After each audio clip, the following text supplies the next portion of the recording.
Stranger Things has been around for almost 10 years now, and season 5 is finally here with the first 4 episodes.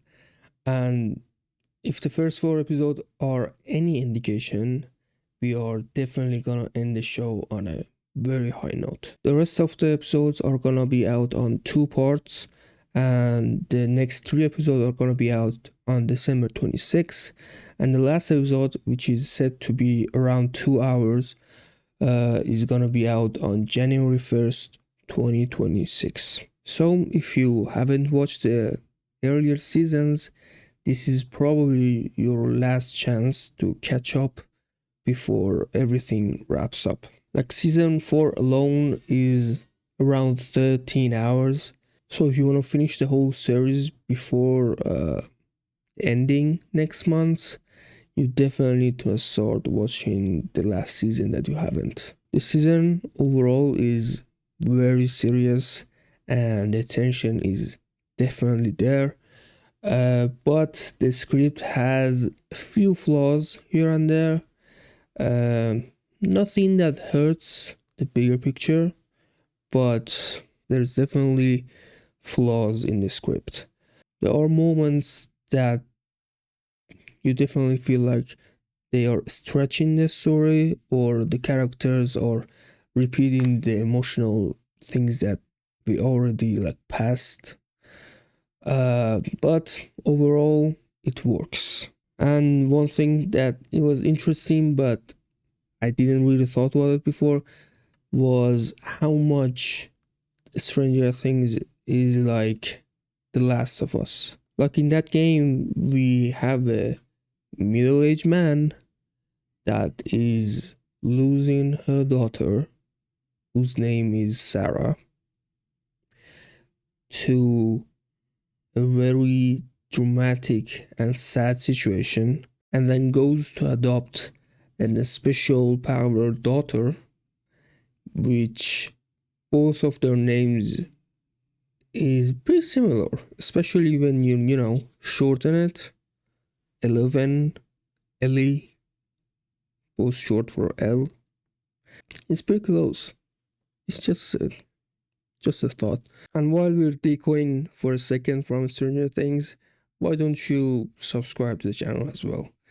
It helps a lot, and I cover pretty much all the big shows or movies that's gonna come out. So that would be very helpful. So back to the show. The CGI has always been movie level, and in this season it's the same. It's pretty amazing, but there is one flaw, and that's the aging. The aging last season looked way better. This season it looks a little bit not realistic, and I don't know, I kind of expected a little bit better. But on the flip side, get it, upside downward. But on the flip side, Vecna looks so much better this season. Everything about him looks better. He looks way more terrifying. And he did look terrifying last season, but this season he looks even more terrifying. And the CGI on him looks great. One department that didn't do that good was the wig department. The hairstyles and the wigs that they used this season are atrocious. They are so bad. Like, it's just ridiculous. And it's very, very distracting. If we're talking about the character arcs, Steve Harrington definitely has the best character development in the whole show.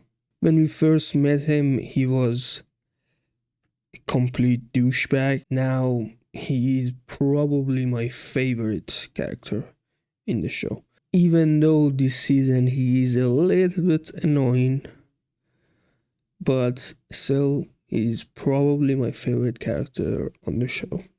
And everyone is pretty good, but I like him quite a lot. The other thing I kind of want to mention is that Sadie Sink has joined Marvel Universe.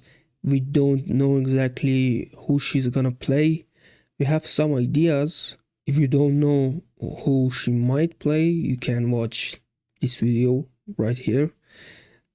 I gave you some ideas about the characters she might play, and one of them is Gwen Stacy.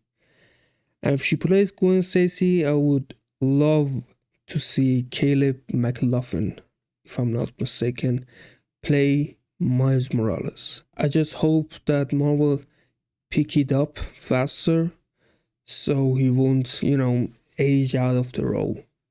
That would be great. And honestly, even if Sadie Sink is not gonna be Gwen Stacy, I would still like to see Caleb as Miles. I think he would crush that role.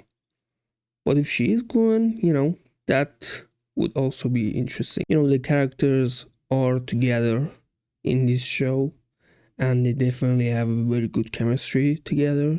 So, they can play Gwen and Miles in the MCU as well. Now, as for the actual episodes, the first 2 episodes of this season are solid. They're not bad, but they're not good as well. They're solid. Let's go with that. But episode 3 and 4 is pretty good, especially episode 4. There is a one-shot sequence in episode 4 that is so good. I mean, the pacing, the direction, the tension, all of it works really well. If the rest of the season keep this quality, especially the quality that we see in episode 4, this might honestly go down as one of the best seasons of this show, if not the best season of the show. I'm personally very excited to see how they wrap everything up, and I hope they do it well, because I like this show quite a bit. And let me know what you thought of the first 4 episodes and how you think they're gonna end the show. If you enjoyed this video, make sure to subscribe. I cover movies, TV shows, and pretty much all the bigger releases that are gonna come out. So subscribing would help a lot. Thanks for watching, and I'll see you on the next one.